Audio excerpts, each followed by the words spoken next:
Ladies and gentleman, ರಾಜ್ಯ ಕಾಂಗ್ರೆಸ್ ತನ್ನ ಕಾಲ ಮೇಲೆಯೇ ಕಲ್ಲು ಎತ್ತಿ ಹಾಕಿಕೊಂಡಿದೆಯಾ? ತನ್ನ ಕಾಲ ಮೇಲೆ ಕಲ್ಲು ಎತ್ತಿ ಹಾಕಿಕೊಳ್ಳುವಂಥ ಕೆಲಸ ಮಾಡ್ತಾ ಇದೆಯಾ?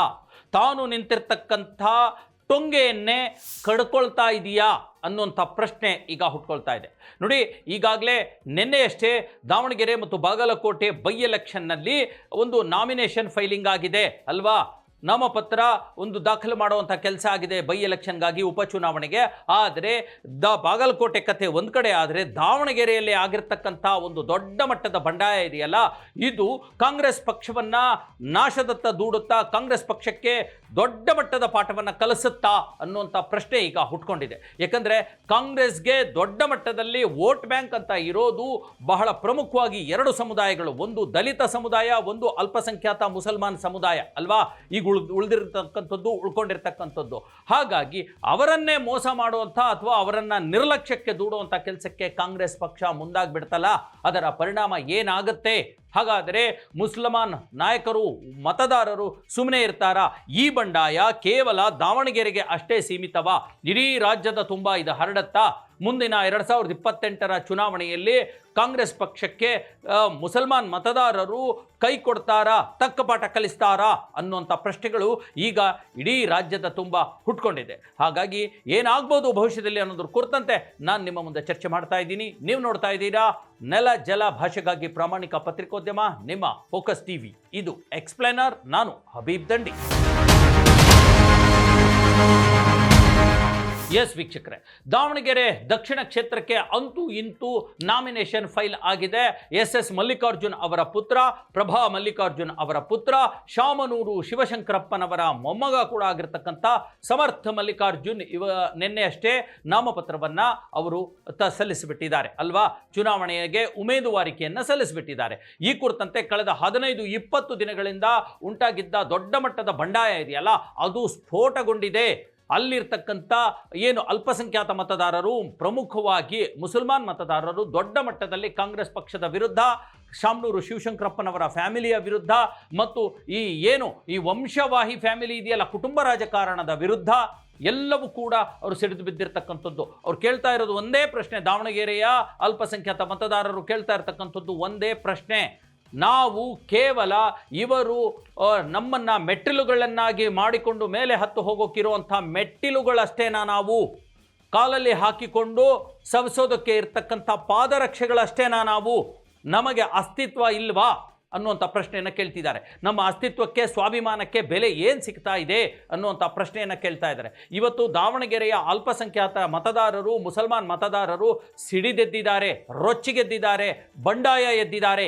ಇದು ಕೇವಲ ಒಂದು ಕ್ಷೇತ್ರದ ಒಂದು ಚುನಾವಣೆಯ ಮಾತಲ್ಲ, ಇಡೀ ಕಾಂಗ್ರೆಸ್ ಪಕ್ಷಕ್ಕೆ ಎಚ್ಚರಿಕೆಯ ಗಂಟೆಯಾಗಿರ್ತಕ್ಕಂಥದ್ದು.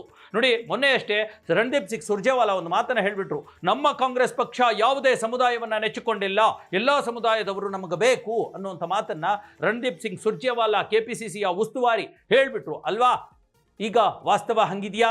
ರಣದೀಪ್ ಸಿಂಗ್ ಸುರ್ಜೇವಾಲಾ ಅವರೇ ಮತ್ತಿತರ ಕಾಂಗ್ರೆಸ್ನ ರಾಜ್ಯ ನಾಯಕರೇ, ನಿಮ್ಮ ಎದೆ ಮುಟ್ಕೊಂಡು ಹೇಳಿ, ಕೇವಲ 1 ಅಥವಾ 2 ಸಮುದಾಯಗಳಿಗೆ ನಾವು ಸೀಮಿತವಾಗಿಲ್ಲ ಅಂತ ಹೇಳ್ತಿದ್ದೀರಲ್ಲ, ಆಯಿತು, ನಿಮ್ಮ ಬಳಿಗೆ ಅಥವಾ ಕಾಂಗ್ರೆಸ್ ಪಕ್ಷಕ್ಕೆ ಈಗ ಬದ್ಧತೆಯಿಂದ ಇರ್ತಕ್ಕಂಥ, ಒಕ್ಕೊರಲಿನಿಂದ ಸಪೋರ್ಟ್ ಮಾಡುವಂಥ ಎಷ್ಟು ಸಮುದಾಯಗಳಿದ್ದಾವೆ ಸ್ವಾಮಿ?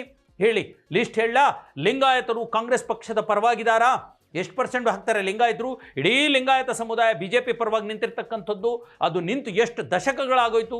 2008ರ BS ಯಡಿಯೂರಪ್ಪನವರ ಕಾಲದಿಂದಲೇ ಇಡೀ ಲಿಂಗಾಯತರು ಆ ಕಡೆ ಹೋಗ್ಬಿಟ್ರು, ಹೌದಲ್ವಾ? ಅದಲ್ಲದೆ ಲಿಂಗಾಯತರು ಏನು ಇದ್ದಾರೆ, ಲಿಂಗಾಯತ ಮತದಾರರು, ಅವರಿಗೆ ದಶಕಗಳಿಂದ ಅನ್ಯಾಯ ಆಗ್ತಾ ಇದೆ. ಲಿಂಗಾಯತ ಸಮುದಾಯವನ್ನು ಅವರು ಸರಿಯಾಗಿ ಆದ್ಯತೆ ಕೊಡ್ತಿಲ್ಲ ಅನ್ನೋಂಥ ಒಂದು ಆರೋಪ ಇದ್ದೇ ಇದೆ ಕಾಂಗ್ರೆಸ್ ಪಕ್ಷದ ಮೇಲೆ. ಯಾಕಂದರೆ ದಶಕಗಳೇ ಆಗೋಯ್ತು ಲಿಂಗಾಯತ ಮುಖ್ಯಮಂತ್ರಿ ಆಗದೆ. 1989ರಲ್ಲಿ ವೀರೇಂದ್ರ ಪಾಟೀಲ್ ಲಿಂಗಾಯತ ಮುಖ್ಯಮಂತ್ರಿ ಆದ ನಂತರ ಕಾಂಗ್ರೆಸ್ ಪಕ್ಷದಲ್ಲಿ ಒಬ್ಬ ಲಿಂಗಾಯತ ನಾಯಕ CM ಆಗಲಿಲ್ಲ ಅಲ್ವಾ? ಇದು ಮೊದಲನೇದು.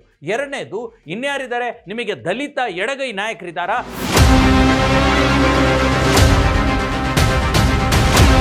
ಇಲ್ವಲ್ಲ.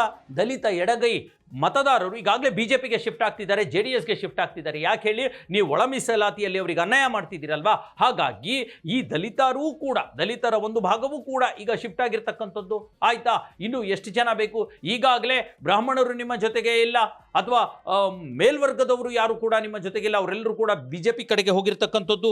ಈ ಹಂತದಲ್ಲಿ ಈಗ ದಲಿತ ಎಡಗೈ ಇಲ್ಲ, ಒಕ್ಕಲಿಗರಂತೂ ಇಲ್ವೇ ಇಲ್ಲ. ಯಾಕಂದ್ರೆ ಸುಮಾರು 75% ಅಷ್ಟು ಒಕ್ಕಲಿಗರು JDSಗೆ ಮತ ಹಾಕ್ತಾರೆ, ಅವರು ಕೂಡ ಕಾಂಗ್ರೆಸ್ಸಿಂದ ದೂರ ಆಗಿರ್ತಕ್ಕಂಥದ್ದು.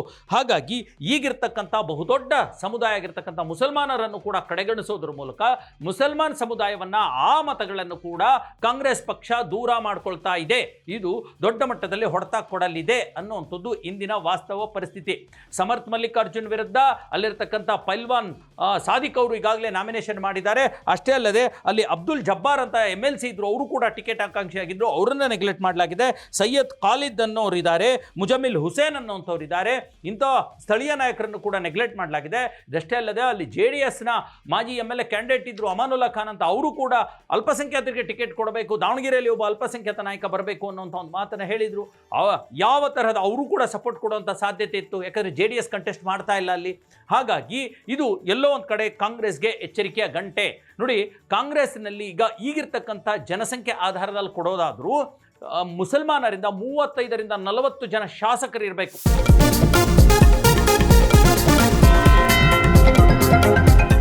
ಮಿನಿಮಮ್ ಅಟ್ಲೀಸ್ಟ್ 30ರಿಂದ 35 ಜನ ಶಾಸಕರು ಇರಬೇಕು ಅವರ ಜನಸಂಖ್ಯೆಗೆ ಅನುಗುಣವಾಗಿ.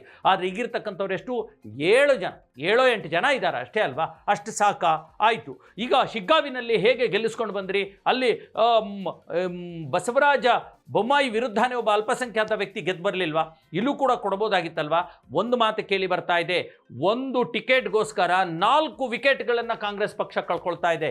ಒಂದು ಟಿಕೆಟ್ಗೋಸ್ಕರ 4 ವಿಕೆಟ್ಗಳನ್ನು ಶಾಮನೂರು ಶಿವಶಂಕರಪ್ಪನವರ ಒಂದು ಫ್ಯಾಮಿಲಿ ಕಳ್ಕೊಳ್ತಾ ಇದೆ ಅನ್ನುವಂಥದ್ದು. ನೋಡಿ, ಈಗಾಗಲೇ 4 ದಶಕಗಳಿಂದ ಶಾಮನೂರು ಶಿವಶಂಕರಪ್ಪನವ್ರನ್ನ ಗೆಲ್ಲಿಸ್ಕೊಂಡು ಬಂದರು, ಅದಾದ ನಂತರ ಮಲ್ಲಿಕಾರ್ಜುನ್ ಅವ್ರನ್ನ ಗೆಲ್ಲಿಸ್ಕೊಂಡು ಬಂದರು, ಅದಾದ ನಂತರ ಪ್ರಭಾ ಮಲ್ಲಿಕಾರ್ಜುನ್ ಅವ್ರನ್ನ ಗೆಲ್ಲಿಸ್ಕೊಂಡು ಬಂದರು. ಈಗ ಸಮರ್ಥ್ ಮಲ್ಲಿಕಾರ್ಜುನ್ ಅವರಿಗೆ ಟಿಕೆಟ್ ಕೊಡ್ತಿದ್ದಾರೆ ಅಲ್ವಾ? ಈಗಿರ್ತಕ್ಕಂಥ ಒಂದು ಟಿಕೆಟ್ ಇಂದ ಈಗಾಗಲೇ ಅಲ್ಲಿನ ಅಲ್ಪಸಂಖ್ಯಾತರು ಡಿಸೈಡ್ ಮಾಡಿದ್ದಾರೆ, ಸಮರ್ಥ್ ಮಲ್ಲಿಕಾರ್ಜುನ್ ಅಲ್ಲ ಅವ್ರ ವಿರುದ್ಧ ವೋಟ್ ಮಾಡೋದಲ್ಲ, ಸ್ವತಃ ಮಲ್ಲಿಕಾರ್ಜುನ್ ಇದರಲ್ಲ, ಅವ್ರ ವಿರುದ್ಧವೂ ಕೂಡ ವೋಟ್ ಮಾಡ್ತೀವಿ. ದಾವಣಗೆರೆ ಉತ್ತರದಲ್ಲಿ ನಾವು ವೋಟ್ ಹಾಕೋದಿಲ್ಲ, ಪ್ರಭಾ ಮಲ್ಲಿಕಾರ್ಜುನ್ ಇದ್ಕೊಂಡ್ರೆ ಅವ್ರ ವಿರುದ್ಧ ವೋಟ್ ಹಾಕ್ತೀವಿ ಅನ್ನುವಂಥದ್ದು. ಹಾಗಾಗಿ ಕೇವಲ ಒಂದು ಟಿಕೆಟ್ಗೋಸ್ಕರ 4 ವಿಕೆಟ್ ಅಲ್ವಾ? ಶಾಮನೂರು ಶಿವಶಂಕರಪ್ಪನವ್ರು ಹೋದ್ರು, ಮಲ್ಲಿಕಾರ್ಜುನ್ ಈಗಿದ್ದಾರೆ, ಪ್ರಭಾ ಮಲ್ಲಿಕಾರ್ಜುನ್, ಸಮರ್ಥ್ ಮಲ್ಲಿಕಾರ್ಜುನ್ ಅಲ್ವಾ? ಇದನ್ನ ಯೋಚನೆ ಮಾಡ್ಕೋಬೇಕು.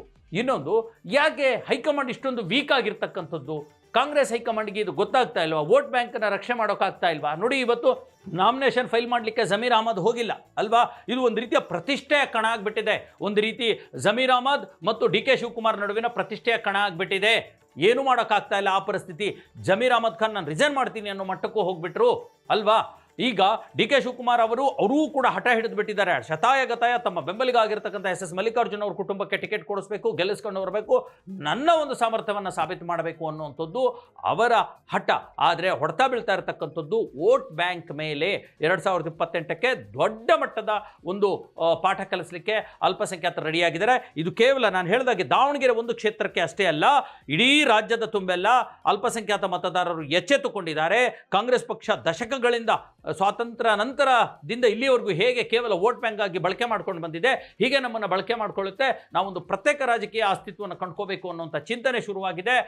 SDPIಯಲ್ಲಿ ಎಂಟ್ರಿ ಕೊಡ್ತಾ ಇದೆ ದಾವಣಗೆರೆಯಲ್ಲಿ. ಇಲ್ಲಿವರೆಗೂ ಕೇವಲ ಕರಾವಳಿಯಲ್ಲಿತ್ತು, ಈಗ ದಾವಣಗೆರೆ, ಬಯಲಸೀಮೆ ಮತ್ತು ಕಲ್ಯಾಣ ಕರ್ನಾಟಕ, ಕಿತ್ತೂರು ಕರ್ನಾಟಕ ಈ ಕಡೆ ಎಲ್ಲ SDPI ಕೊಡ್ತಾ ಇದೆ. ಅದು ಕಾಂಗ್ರೆಸ್ನ ಓಟ್ಗಳನ್ನು ಒಡೆದು ಹಾಕುತ್ತೆ.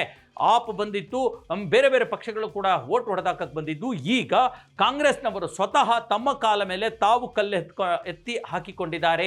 ತಾವು ನಿಂತಿರ್ತಕ್ಕಂಥ ರೆಂಬೆಯ ಮೇಲೆ ನಿಂತಿರುವ ರೆಂಬೆಯನ್ನೇ ಕಡಿದುಕೊಳ್ಳುವಂಥ ಕೆಲಸಕ್ಕೆ ಮುಂದಾಗಿದ್ದಾರೆ. ಇದು ದೊಡ್ಡ ಮಟ್ಟದಲ್ಲಿ ಪಾಠ ಕಲಿಸುತ್ತೆ ಅನ್ನುವಂಥದ್ದು ಇವತ್ತಿನ ದಾವಣಗೆರೆಯ ಅಲ್ಪಸಂಖ್ಯಾತ ಮತದಾರರ ಒಕ್ಕೊರಲಿನ ಅಭಿಪ್ರಾಯ ಆಗಿದೆ.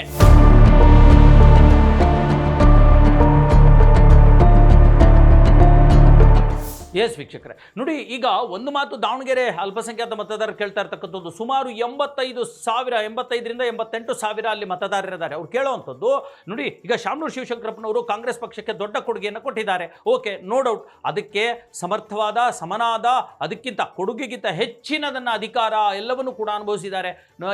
ಹಲವಾರು ಬಾರಿ ಮಿನಿಸ್ಟರ್ಗಳಾಗಿದ್ದರು, ದಶಕಗಳ ಕಾಲ ಖಜಾಂಚಿಯಾಗಿದ್ದರು, ಅದೆಲ್ಲವೂ ಕೂಡ ಅನುಭವಿಸಿದ್ರ. ಆ ಶಾಮನೂರು ಶಿವಶಂಕರಪ್ಪ ಮಾಡಿರ್ತಕ್ಕಂಥ ಕಾಂಗ್ರೆಸ್ ಸೇವೆಗೆ ಅವರ ಮಗನನ್ನು ಕೂಡ ಮಿನಿಸ್ಟರ್ನಾಗಿ ಮಾಡಲಾಗಾಯಿತು, ಅವರ ಸೊಸೆಯನ್ನು ಕೂಡ MP ಯನ್ನಾಗಿ ಮಾಡಲಾಗಾಯಿತು. ಈಗ ಅವರ ಮೊಮ್ಮಗನನ್ನು ಹಿಂಗೆ ಕುಟುಂಬ ರಾಜಕಾರಣ ಬೆಳೆದು ಬಿಟ್ರೆ ನಾವೇನು ಮಾಡಬೇಕು ಅನ್ನುವಂಥದ್ದು. ಏನು ದಾವಣಗೆರೆಯಲ್ಲಿ ಎದ್ದಿದೆ ಕೂಗು, ಅದು ಬಂಡಾಯದ ಕೂಗು, ಅದು ಬೆಂಗಳೂರಿನ ಜಯನಗರದಲ್ಲೂ ಆಗಲಿ ಅಥವಾ ಇನ್ನಿತರ ಕಡೆ ಬೇರೆ ಬೇರೆ ಬೇರೆ ಬೇರೆ ವಿಚಾರಗಳಿದ್ದಾವೆ, ಬೇರೆ ಬೇರೆ ಪ್ರದೇಶಗಳಿದ್ದಾವೆ. ಬೆಳಗಾವಿ ಸೆಂಟ್ರಲ್ ಆಗಿರಲಿ, ಈ ಕಡೆ ಈ ಥರದ ಕಲಬುರಗಿಯಲ್ಲೂ ಕೂಡ ಈ ಥರದ ಮುಸಲ್ಮಾನರಿಗೆ ಟಿಕೆಟ್ ಕೊಡಬೇಕು ಅನ್ನೋಂಥ ಒಂದು ಕನ್ಸಾಲ್ಟೇಟ್ ಆಗುವಂಥ ಎಲ್ಲ ಪ್ರಕ್ರಿಯೆಗಳು ನಡೀತಾ ಇವೆ. ಬಹುತೇಕ ಕಾಂಗ್ರೆಸ್ಗೆ ಇದು ಎಚ್ಚರಿಕೆಯ ಗಂಟೆಯಾಗಿದೆ. ನೋಡೋಣ ಕಾಂಗ್ರೆಸ್ ಯಾವ ರೀತಿ ಅವರಿಗೆ ಮನವೊಲಿಸುತ್ತೆ ಮತ್ತು ಯಾವ ತೀರ್ಮಾನವನ್ನು ತೆಗೆದುಕೊಳ್ಳುತ್ತೆ ಅನ್ನೋದ್ರ ಮೇಲೆ ಅಲ್ಪಸಂಖ್ಯಾತರು ಕಾಂಗ್ರೆಸ್ ಪರವಾಗಿ ಇರಬೇಕಾ ಅಥವಾ ಇನ್ನೊಂದು ಪರ್ಯಾಯ ಶಕ್ತಿ ಯಾರು ಬೇಕಿದ್ರೂ ಬರ್ಬೋದು, SDPI ಬರ್ಬೋದು ಅಥವಾ ಅಸಾದುದ್ದೀನ್ ಓವೈಸಿನೇ ಬರಬಹುದು ಅಲ್ವಾ, ಅತ್ತ ಕಡೆ ವಾಲುವಂಥ ಎಲ್ಲ ಸಾಧ್ಯತೆಗಳು ಕೂಡ ಇವೆ. ಇದಾಗಿತ್ತು ಇವತ್ತಿನ ಎಕ್ಸ್ಪ್ಲೇನರ್. ಮುಂದಿನ ಮತ್ತೊಂದು ವಿಚಾರದೊಂದಿಗೆ ನಾನು ಮತ್ತೆ ಬರ್ತೀನಿ. ಅಲ್ಲಿವರೆಗೂ ನೋಡ್ತಾ ಇರಿ ಫೋಕಸ್ TV.